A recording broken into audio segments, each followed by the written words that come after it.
Let's talk about something so many of us struggle with, a relationship with food. For a lot of people, it feels like this constant, frustrating battle. But what if the real fight isn't actually where we think it is? Let's dive into that. So does this whole scenario sound familiar to you?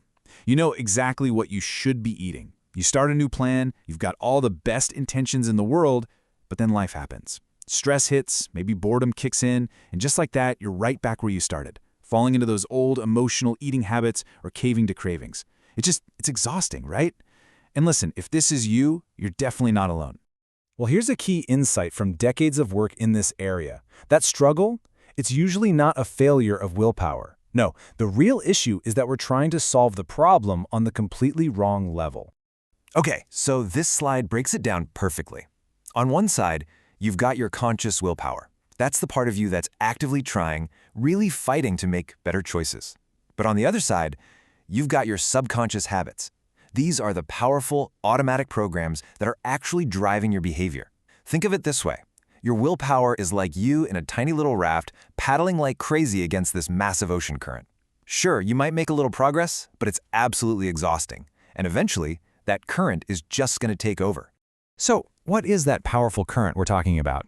Well, it's your subconscious mind. It's the part of your brain that's running the whole show behind the scenes. It's what triggers that automatic urge to grab a snack when you're stressed, or that late-night habit when you're just bored. To make any real, lasting change, you have to work with the source of those automatic behaviors. So the whole idea here isn't to fight your brain. That never works. The goal is to, it's like updating its software.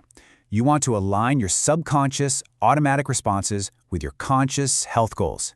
And when that happens, making better choices just stops feeling like a constant struggle, and it actually starts to feel natural.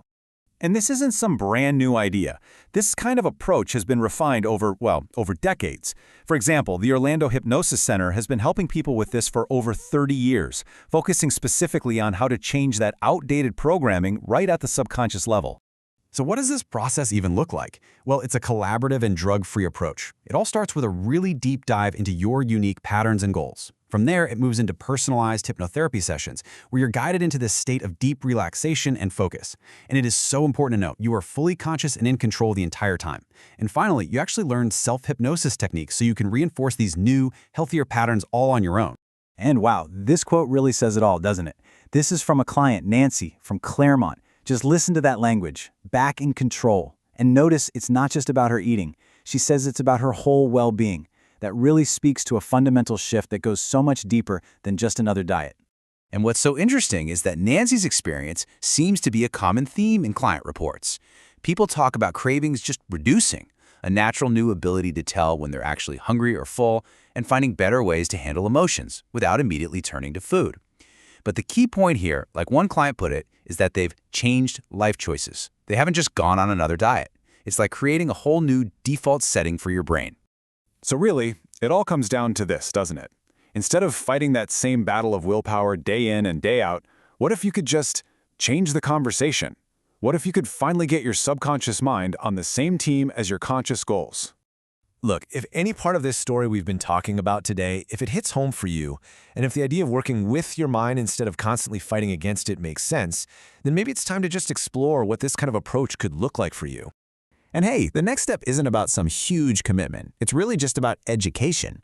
It's a chance to learn more about the process itself and see if it feels like the right path for your own journey. So if you want to learn more, you can visit danielolson.com. Thanks for joining us for this look at mindful eating and the incredible power of the subconscious mind.